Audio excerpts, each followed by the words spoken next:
Hello friends, स्वागत है आप सभी का एक बार फिर से हमारे यूट्यूब चैनल में। फ्रेंड्स, आज के सेशन में हम लोग एक बार फिर से एडुटेरिया का जो समान अध्ययन का बुक लॉन्च किया गया है उसी को कवर करेंगे। और आज के सेशन में हम लोग इस बुक का प्रैक्टिस सेट नंबर 7 और 8 कवर करेंगे। आप लोगों को पहले ही बता दिया कि प्रत्येक वीडियो में हम लोग इसका 2 सेट जो है कवर करेंगे, जिसमें कि दोनों सेट मिला के 100 MCQs देखते हैं हम लोग। तो चलिए शुरू करते हैं आज का सेशन। लेकिन उससे पहले अगर आप लोग हमारे चैनल पर नए होंगे तो प्लीज़ इस चैनल को सब्सक्राइब कर लीजिएगा, और वीडियो अगर अच्छी लगे तो एक लाइक जरूर कर दीजिएगा, अपने दोस्तों में भी इसको शेयर जरूर कीजिएगा। और फ्रेंड्स, इससे पीछे का जो वीडियो अपलोड किया है, अगर आप लोग उस वीडियो को नहीं देखे हैं तो इस वीडियो के डिस्क्रिप्शन में उस सारे वीडियो का लिंक यहाँ पे दिया गया, आप लोग यहाँ से भी देख सकते हैं, या फिर हमारे चैनल के प्लेलिस्ट में भी जाके आप लोग उस वीडियो को देख सकते हैं। और अगर आप लोगों को इसका PDF चाहिए तो हमारे टेलीग्राम चैनल से जुड़ जाइए, वहाँ से इसका PDF भी आप लोगों को रिवीजन के लिए मिल जाएगा। ठीक है फ्रेंड्स, तो आइए देखते हैं प्रैक्टिस सेट 7 का यहाँ पे पहला क्वेश्चन क्या दिया हुआ है। तो देखिए, पहला क्वेश्चन जो दिया हुआ है इस सेट का, इसमें है कह रहे कि निम्नलिखित में से कौन सा या कौन से स्रोत हर्षवर्धन के शासनकाल के संबंध में जानकारी के स्रोत हैं। नीचे दिए गए कूट की सहायता से सही उत्तर का चयन करें। सही आंसर इसका ऑप्शन नंबर सी होगा, केवल 1 और 3। ठीक है, 1 में है संस्कृत नाटक रत्नावली और 3 में है बासखेरा का शिलालेख। ये हर्षवर्धन के शासनकाल के संबंध में जो है जानकारी के स्रोत जो है इन दोनों से मिलता है। तो ऑप्शन नंबर जो सी दिया हुआ इस क्वेश्चन का बिल्कुल राइट आंसर होगा। चलिए अगला क्वेश्चन देखते हैं। क्वेश्चन नंबर जो 2 दिया हुआ है इसमें कह रहा है, कौटिल्य ने अपनी पुस्तक अर्थशास्त्र में कानून के कितने स्रोतों का उल्लेख किया है।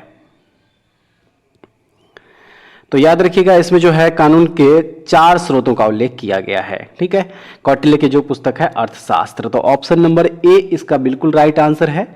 नेक्स्ट क्वेश्चन में कह रहा है कि निम्नलिखित में से किसकी शासन व्यवस्था गणतंत्रात्मक नहीं थी।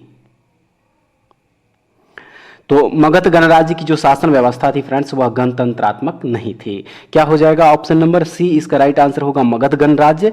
चलिए अब नेक्स्ट क्वेश्चन देखेंगे। क्वेश्चन नंबर जो है 4 हो जाएगा, और इसमें कह रहा है कि भारतीय गुफा वास्तुकला के इतिहास के संदर्भ में निम्नलिखित कथनों पर विचार कीजिए, और उपर्युक्त कथनों में से कौन सा या कौन से कथन इसमें सही है। तो देखिए, केवल 3 जो है ये सही होगा। इसमें एलोरा में विभिन्न धर्मों के लिए गुफाएं बनाया गया था। ऑप्शन नंबर सी जो है इसका बिल्कुल राइट आंसर हो जाएगा फ्रेंड्स। उसके बाद चलिए अब अगला क्वेश्चन देखते हैं। इस सेट का क्वेश्चन नंबर हो जाएगा 5। इसमें है कि निम्न में से किसने अखिल भारतीय दलित वर्ग महासंघ की स्थापना 1920 ईस्वी में की थी। तो भीमराव अंबेडकर के द्वारा जो है अखिल भारतीय दलित वर्ग महासंघ की स्थापना जो है 1920 ईस्वी में किया गया था। ऑप्शन नंबर जो सी है इसका बिल्कुल राइट आंसर होगा। अगला क्वेश्चन कह रहा है इसमें कि शेर शाह निम्नलिखित में से किस राजवंश से संबंधित थे। शेर शाह जो है यह निम्नलिखित में से किस राजवंश से संबंधित थे। तो याद रखिएगा, यह अफगानी राजवंश से संबंधित थे। ऑप्शन नंबर क्या होगा, ए होगा। नेक्स्ट क्वेश्चन में कह रहा है कि भारतीय रंगमंच में यवनिका यानी कि पर्दा का शुभारंभ किसने किया। तो यह शुभारंभ जो है यूनानियों के द्वारा किया गया था। ऑप्शन नंबर सी हो जाएगा इसका बिल्कुल राइट आंसर। चलिए अब अगला प्रश्न देख लीजिए। प्रश्न नंबर 8 जो दिया हुआ है सेट का, कह रहा है कि कालिदास द्वारा रचित नाटक विक्रमोर्वशियम में किसका वर्णन है। तो इसमें जो है पुरूरवा एवं उर्वशी की प्रेम कथा का वर्णन जो है इसमें किया गया है। याद रखिएगा, ऑप्शन नंबर ए इस क्वेश्चन का राइट आंसर है फ्रेंड्स। उसके बाद चलिए अब नेक्स्ट देखते हैं। कह रहे कि निम्नलिखित में से कौन सा जयप्रकाश नारायण से संबंधित नहीं है। नीचे दिए गए विकल्पों में से सबसे उपयुक्त उत्तर का चयन कीजिए। राइट आंसर केवल बी, सी और डी जो है देखिए सही हो जाएगा। धर्म संसद, गणेश उत्सव और शुद्धि आंदोलन, ये जयप्रकाश नारायण से संबंधित नहीं है। तो ऑप्शन नंबर ए इसका राइट आंसर होगा।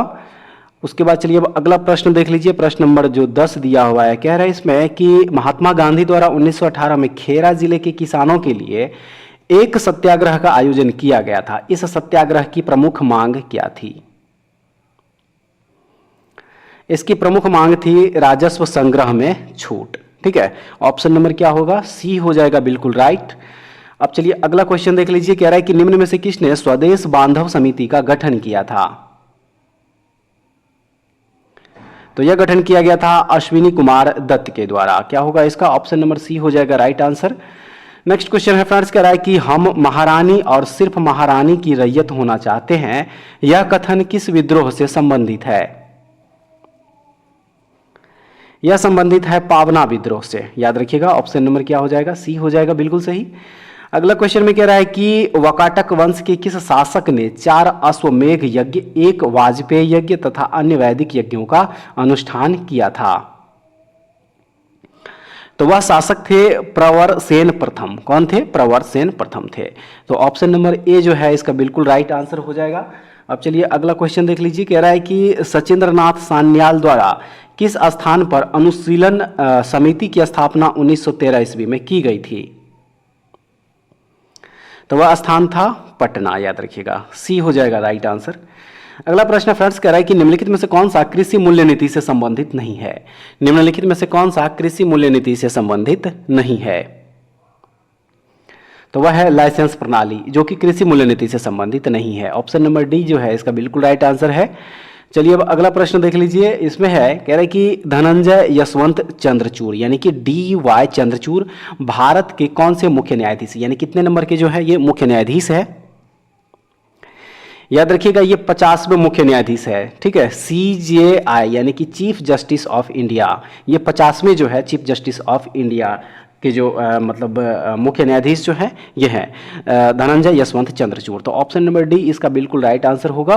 अब अगला प्रश्न में कह रहा है कि राष्ट्रीय सुरक्षा गार्ड यानी कि NSG किस केंद्रीय मंत्रालय के अंतर्गत एक विशेष भारतीय बल इकाई है?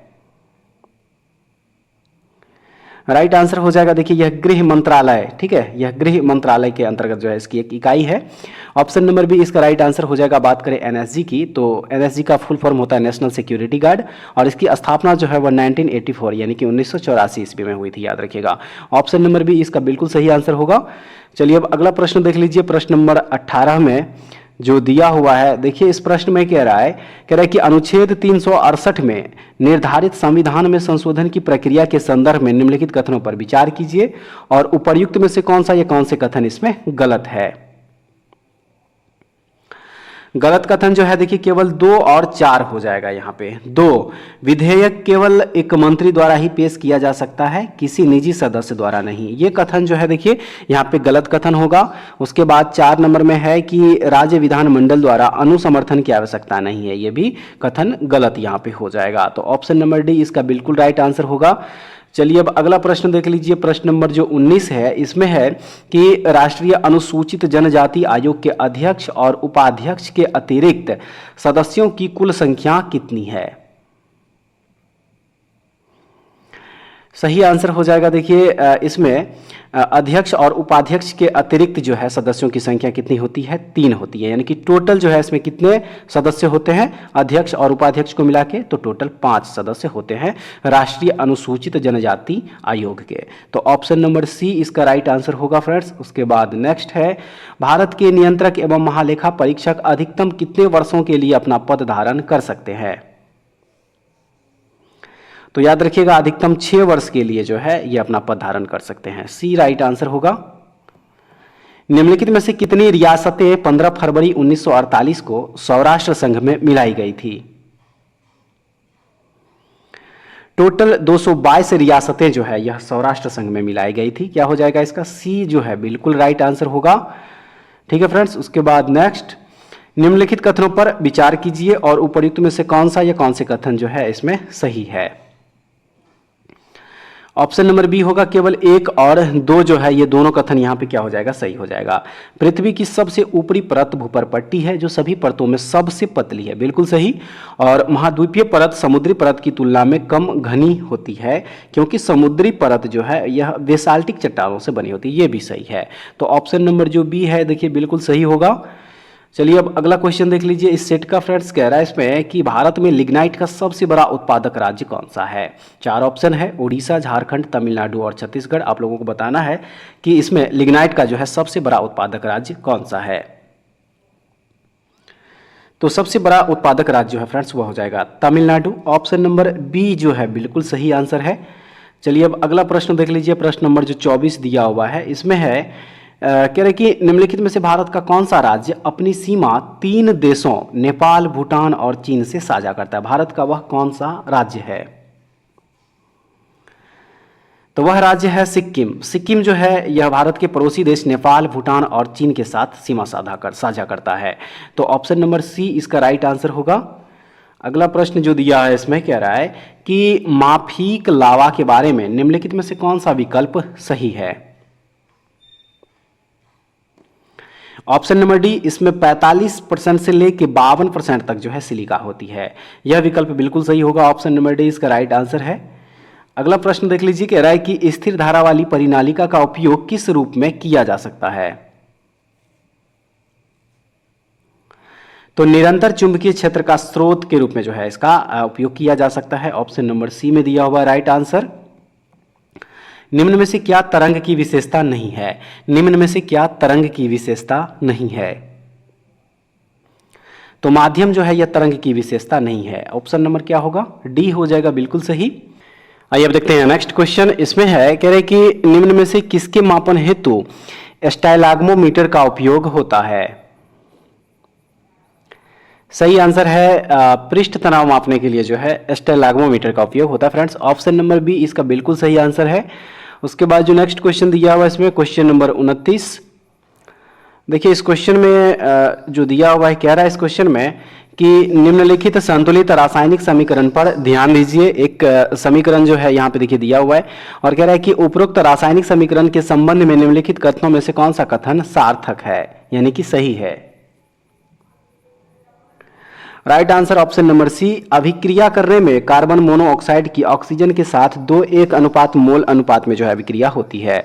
तो ऑप्शन नंबर सी इस क्वेश्चन का हो जाएगा बिल्कुल सही आंसर।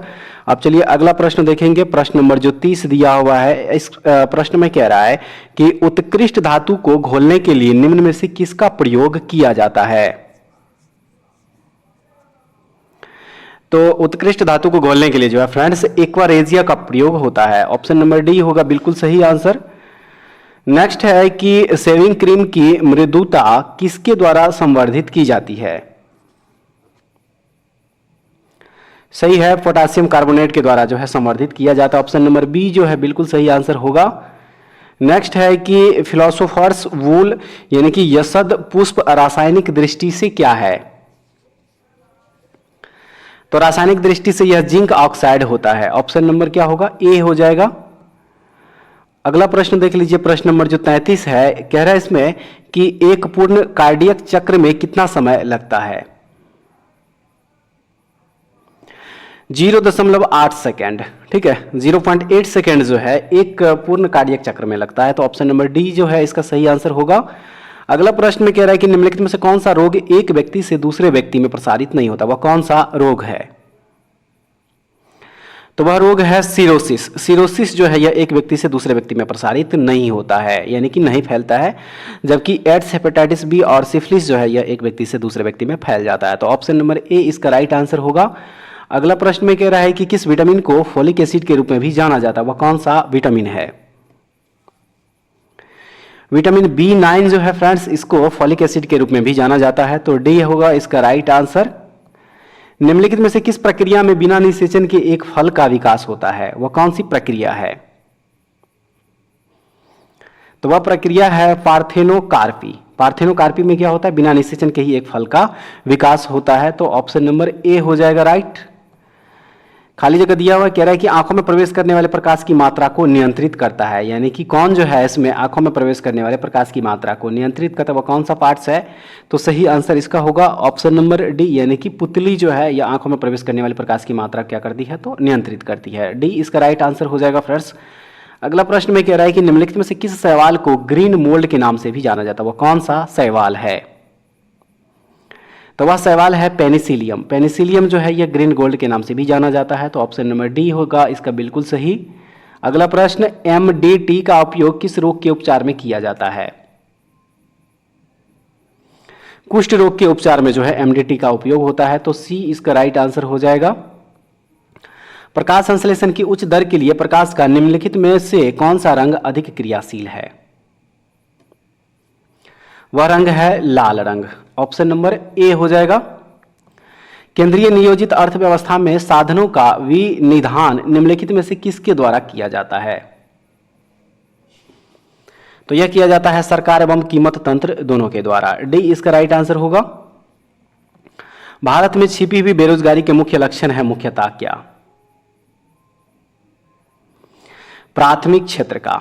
भारत में छिपी हुई बेरोजगारी के मुख्य लक्षण है प्राथमिक क्षेत्र का। ऑप्शन नंबर ए इसका बिल्कुल सही आंसर है। चलिए अब अगला प्रश्न देख लीजिए, प्रश्न नंबर 43 है। इसमें है वायुमंडल की किस परत में तापमान की दो विपरीत उपनतियां यानी कि ऊंचाई के साथ वृद्धि के पश्चात ह्रास मिलती है?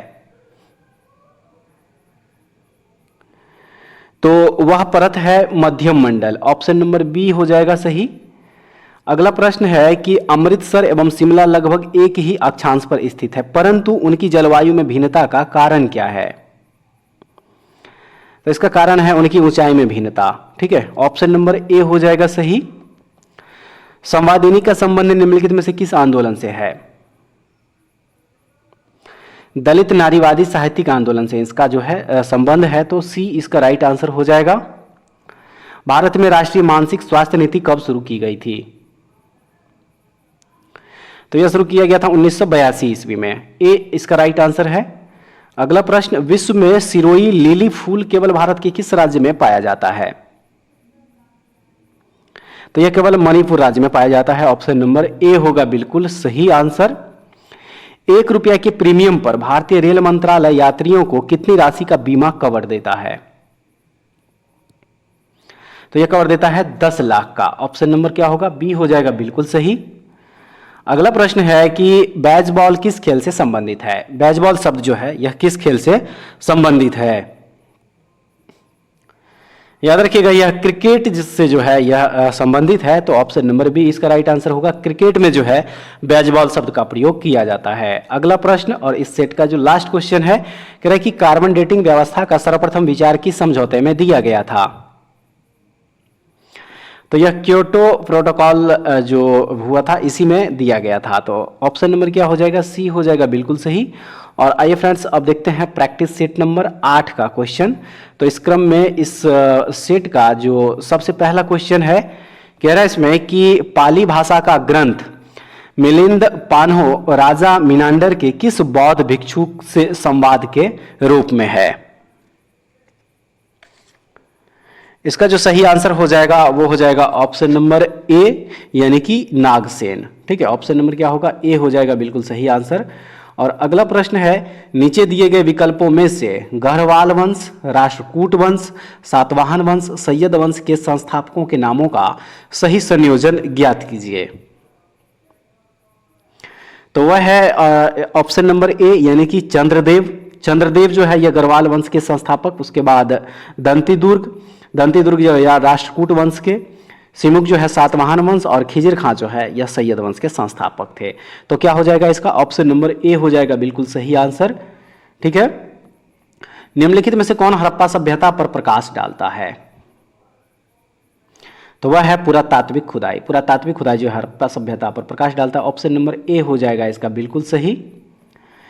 पांड्य राज्य के संदर्भ में निम्नलिखित कथनों पर विचार कीजिए। उपर्युक्त कथनों में से कौन से कथन जो है इसमें सत्य है?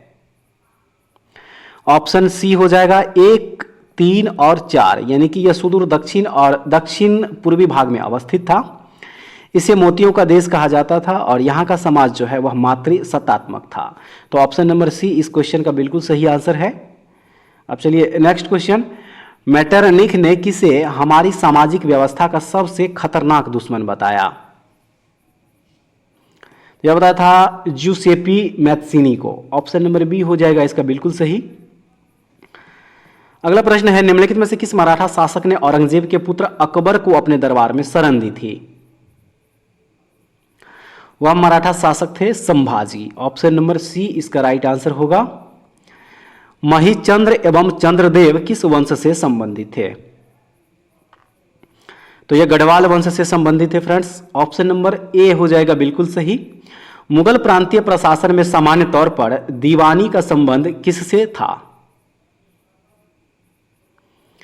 यह राजस्व प्रशासन से इसका संबंध था। तो ऑप्शन नंबर क्या हो जाएगा? ए हो जाएगा बिल्कुल सही। आइए अब अगला क्वेश्चन देखते हैं, निम्नलिखित में से कौन से आयोग ब्रिटिश भारत में अकाल से संबंधित सुझाव के लिए गठित किए गए थे? ऑप्शन डी 1, 2 और 3 यानी कि स्ट्रेची आयोग, लॉयल आयोग और मैकडोनाल्ड आयोग तीनों। तो ऑप्शन नंबर क्या हो जाएगा? डी हो जाएगा बिल्कुल सही आंसर। अगला जो प्रश्न है फ्रेंड्स कह रहा है कि इसमें कि बहुजन समाज के संस्थापक कौन थे। बहुजन समाज के संस्थापक इनमें से कौन थे? तो वह थे मुकुंद राव पाटिल। मुकुंद राव पाटिल जो है यह बहुजन समाज के संस्थापक थे। ऑप्शन नंबर ए इसका सही आंसर है। अगला प्रश्न है बॉयज एसोसिएशन का गठन बिहार के किस स्थान पर किया गया था? इसका गठन किया गया था बिहार के दरभंगा में। ऑप्शन नंबर ए हो जाएगा बिल्कुल सही। अगला प्रश्न है बिहार कौमी सेवक दल का गठन किस वर्ष किया गया था? बिहार कौमी सेवक दल का गठन जो है 1921 ईस्वी में किया गया था। बी इसका राइट आंसर है। निम्न में से किस गवर्नर जनरल को मार्क्विस की उपाधि प्रदान की गई थी? तो वह गवर्नर जनरल थे Lord Wellesley. Option number C हो जाएगा इसका बिल्कुल सही आंसर। लॉर्ड लेटन के समय का प्रमुख कार्य कौन सा नहीं है? सती प्रथा का अंत जो है यह लॉर्ड लेटन के समय का प्रमुख कार्य में से नहीं था। तो option number D right answer होगा। आइए अब देखते हैं नेक्स्ट क्वेश्चन। कह रहा है इसमें कि गांधी इरविन समझौते में किस आंदोलन को रोकने का प्रावधान था? तो वह आंदोलन था सविनय अवज्ञा आंदोलन, यानी कि ऑप्शन नंबर जो बी है इसका बिल्कुल सही आंसर हो जाएगा। चलिए अगला प्रश्न देख लीजिए। प्रश्न नंबर जो 16 दिया हुआ है फ्रेंड्स, कह रहा है इसमें कि निम्नलिखित कथनों पर विचार करें एवं सही कथन को पहचानें।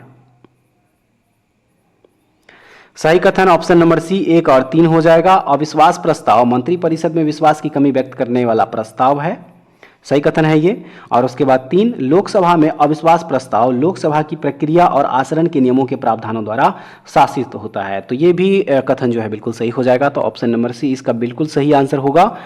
चलिए अब अगला प्रश्न इस सेट का देख लीजिए फ्रेंड्स। प्रश्न नंबर 17 में दिया हुआ है कि किस स्थिति में बंदी प्रत्यक्षीकरण रीट को जारी किया जाता है? किस स्थिति में? दोषपूर्ण पुलिस नजरबंदी स्थिति में जो है बंदी प्रत्यक्षीकरण रीट जारी किया जाता है। सी इसका हो जाएगा राइट आंसर।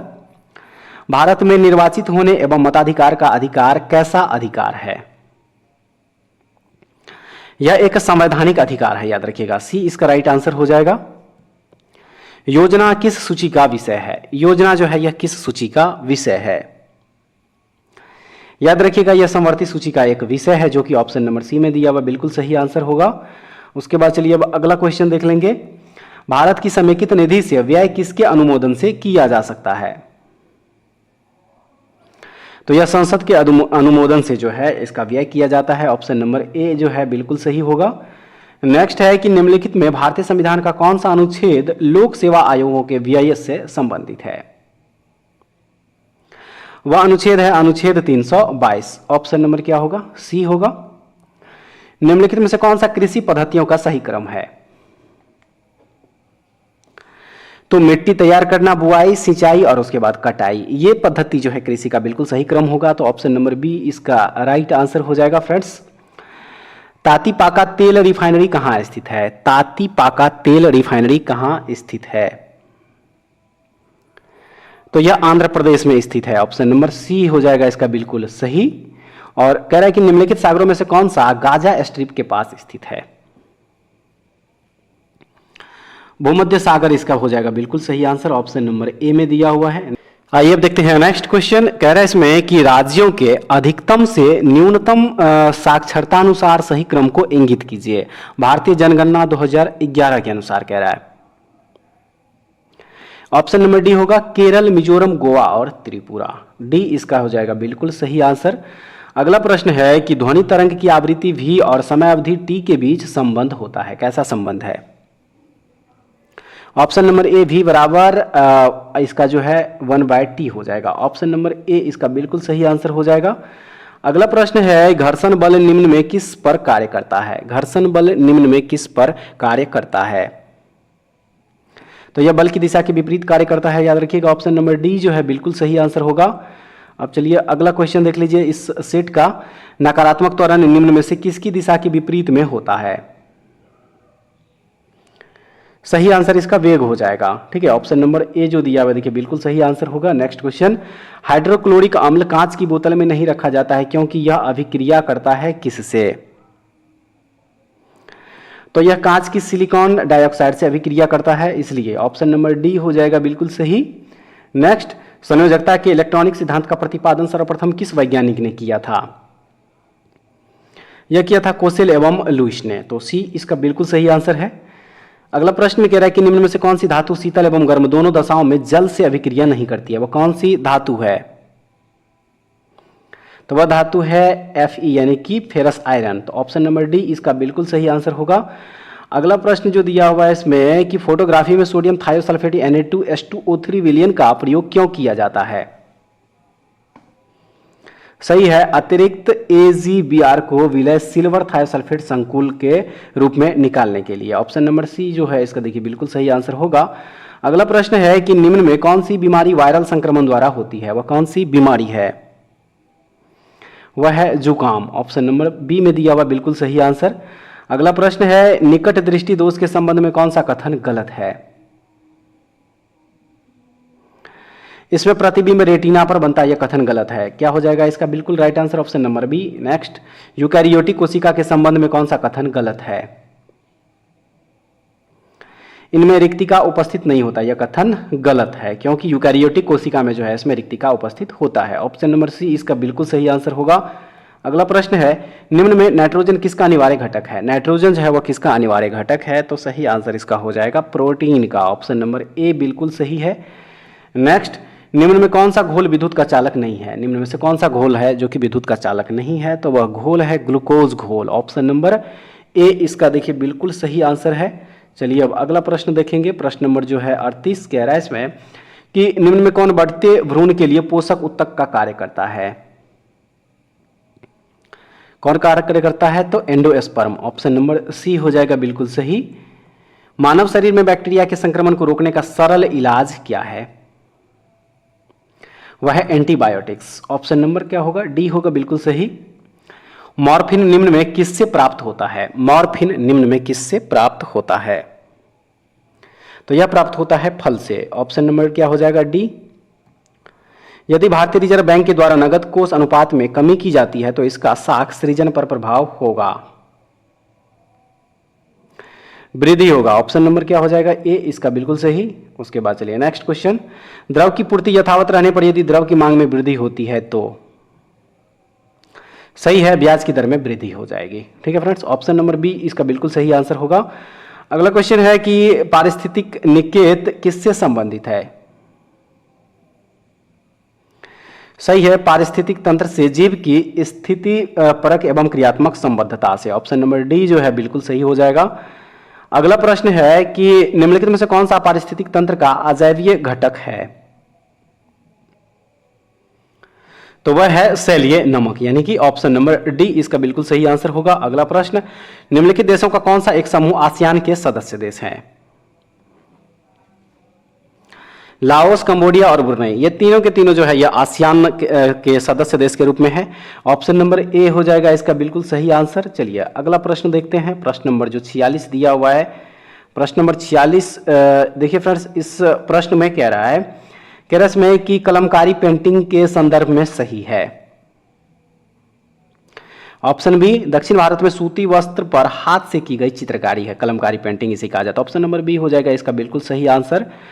उसके बाद जो नेक्स्ट क्वेश्चन दिया हुआ है, क्वेश्चन नंबर हो जाएगा देखिए 47, और कह रहा है इस क्वेश्चन में कि सूची 1 को सूची 2 से सुमेलित कीजिए तथा सूचियों के अंत में दिए गए कूटों से सही उत्तर चुनिए। एक तरफ जैव मंडल आरक्षित क्षेत्र है और दूसरे तरफ उससे संबंधित राज्य है और इसका सही मिलान करना है।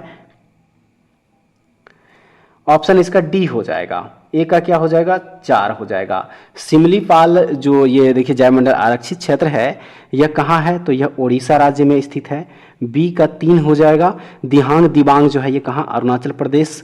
सी का हो जाएगा 2, यानी कि नोकरेक जो है यह कहाँ है? मेघालय में। और कोल्ड डेजर्ट जो है यह हिमाचल प्रदेश में है। डी का 1 हो जाएगा। तो ऑप्शन नंबर डी जो है बिल्कुल सही आंसर होगा। चलिए अगला प्रश्न देख लीजिए। प्रश्न नंबर 48 इसमें है कि किस ग्रंथ को तमिल साहित्य का बाइबिल एवं तमिल साहित्य का आधार ग्रंथ माना जाता है? वो कौन सा ग्रंथ है? तो वह ग्रंथ है तिरुक्कुरल। ठीक है, ऑप्शन नंबर सी हो जाएगा इसका बिल्कुल सही आंसर। नेक्स्ट क्वेश्चन, भारतीय राष्ट्रीय अंतरिक्ष संवर्धन और प्राधिकरण केंद्र का मुख्यालय कहाँ है?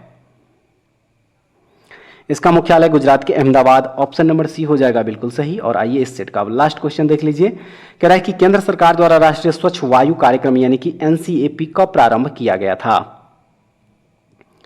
तो यह 2019 ईस्वी में जो है इसका प्रारंभ किया गया। ऑप्शन नंबर सी जो है बिल्कुल सही आंसर हो जाएगा। तो फ्रेंड्स आज के सेशन में हम लोग इस बुक का प्रैक्टिस सेट नंबर 7 और 8 कवर किए हैं। टोटल 100 प्रश्न देखे हैं। उम्मीद करते हैं कि आज का जो वीडियो है ये भी आप लोगों के एग्जाम पॉइंट ऑफ व्यू से काफ़ी महत्वपूर्ण होगा। एक बार वीडियो देखने के बाद कमेंट्स करके जरूर बताइएगा कि आज का सेशन आप लोगों को कैसा लगा। और अगर आप लोगों को इसका पीडीएफ चाहिए तो हमारे टेलीग्राम चैनल विलेजर्स कॉन्सेप्ट को ज्वाइन कर लीजिए, वहाँ से इसका पीडीएफ भी आप लोगों को रिवीजन के लिए मिल जाएगा। ठीक है फ्रेंड्स, तो ऐसे वीडियो पाने के लिए हमारे चैनल से जुड़े रहिए। नेक्स्ट वीडियो में दोबारा फिर से मिलेंगे, तब तक के लिए जय हिंद।